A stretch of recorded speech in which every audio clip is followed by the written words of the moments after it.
কোরবানি দেই, এক ভাইয়ের অবস্থা ভালো তাই সে বেশিরভাগ টাকা দেয় আর আমরা অল্প কিছু পরিমাণ শরিক হই, তাহলে কি আমাদের কোরবানি আদায় হবে কিনা? এটা একটা গুরুত্বপূর্ণ প্রশ্ন।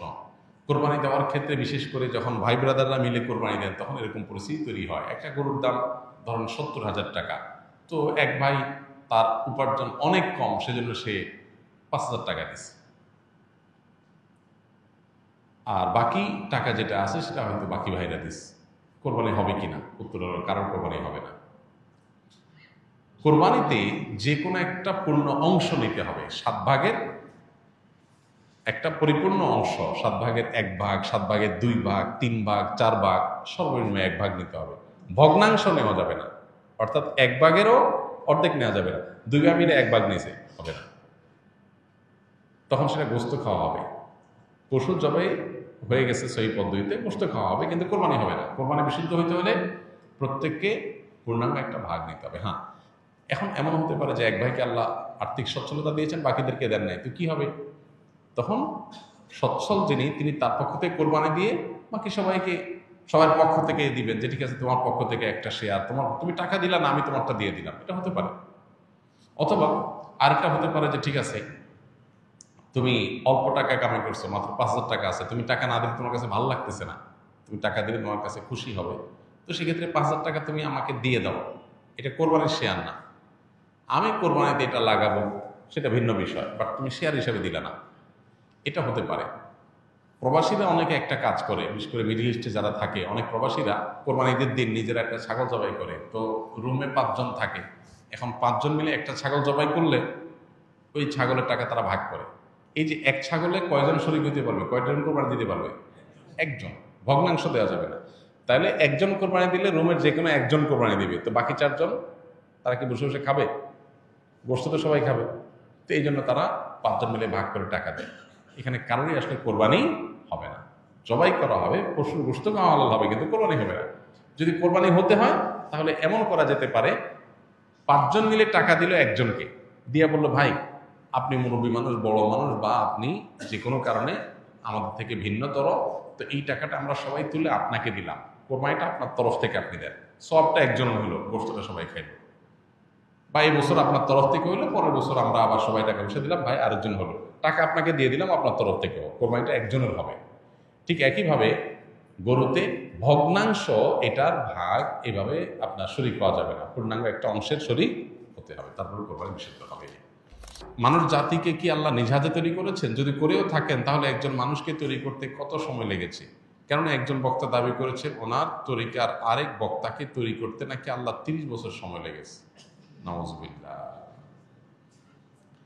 ইন্নামা আরাদা শাইআন আন ইয়াকুলা লাহু কুন ফায়াকুন।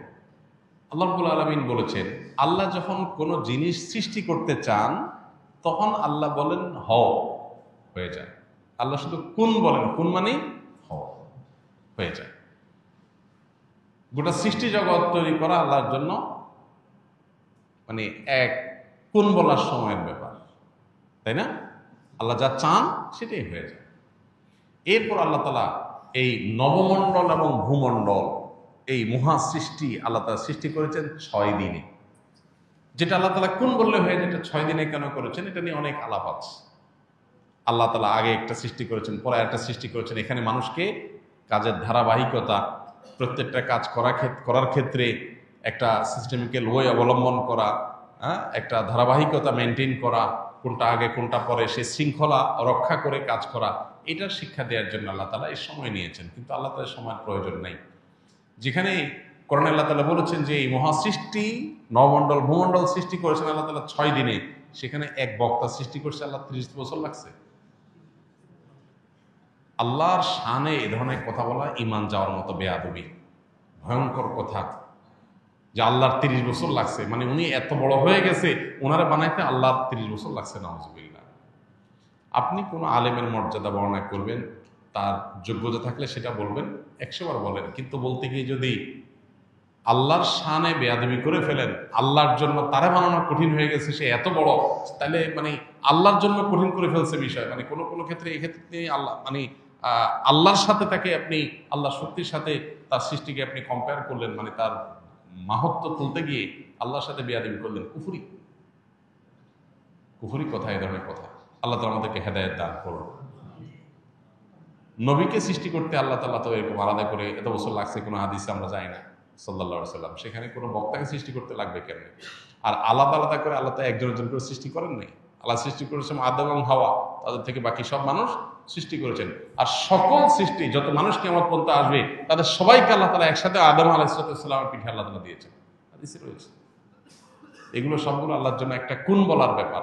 অতএব এই কথাগুলো ভ্রান্ত কথা। সবাই যখন জান্নাত তালাশ করবে ঠিক সেই সময় কেবল এক শ্রেণীর সুন্নি মানুষের নিকট জান্নাত নিজে এসে ধরা দিবে। ইসলামের আলোকে বিস্তারিত জানতে চাই, কোথেকে এসব পান আপনার আল্লাহ জানে। জান্নাত নিজে এসে ধরা দিবে, জান্নাতের ঠেকা পড়ছে। জান্নাতটা তো মায়ের হাতের মোয়া, হ্যাঁ, মামুর ভাইয়ের আবদার, যেটা নিজে এসে ধরা দিবে। যেখানে নবীজি আল্লাহর কাছে দোয়া করতেন, আল্লাহুম্মা ইন্নী আসআলুকাল জান্নাহ, আল্লাহ আপনার কাছে আমি জান্নাত চাই, ওয়া মা কাররাবা ইলাইহা মিন কাওলিন ওয়া আমাল, এবং সে আমলের তৌফিক চাই যে আমল করলে জান্নাতের কাছে যেতে পারবো, যে আমলটা জান্নাতের কাছে নিয়ে যাবে। এটা দোয়া করছেন কে? নবীজি সাল্লাল্লাহু আলাইহি ওয়াসাল্লাম। আল্লাহুম্মা ইন্নী আসআলুকাল জান্নাতা ওয়া মা কাররাবা ইলাইহা মিন কাওলিন আও আমাল। আল্লাহ সেই কথা, সেই কাজ আপনি আমাকে করান, সে কাজের পথে আমাকে গাইড করেন, সে কাজগুলো করার তৌফিক দেন যেগুলো করলে জান্নাতের কাছে আমাকে নিয়ে যাবে। তাহলে নবীজি সাল্লাল্লাহু আলাইহি সাল্লাম জান্নাতের কাছে যাওয়ার জন্য চেষ্টা করছেন, আর এদের কাছে নাকি জান্নাত নিজে এসে ধরা দিবে। সীমালঙ্ঘন, বাড়াবাড়ি, এগুলো খ্রিস্টানদেরকে ভ্রান্ত করেছে।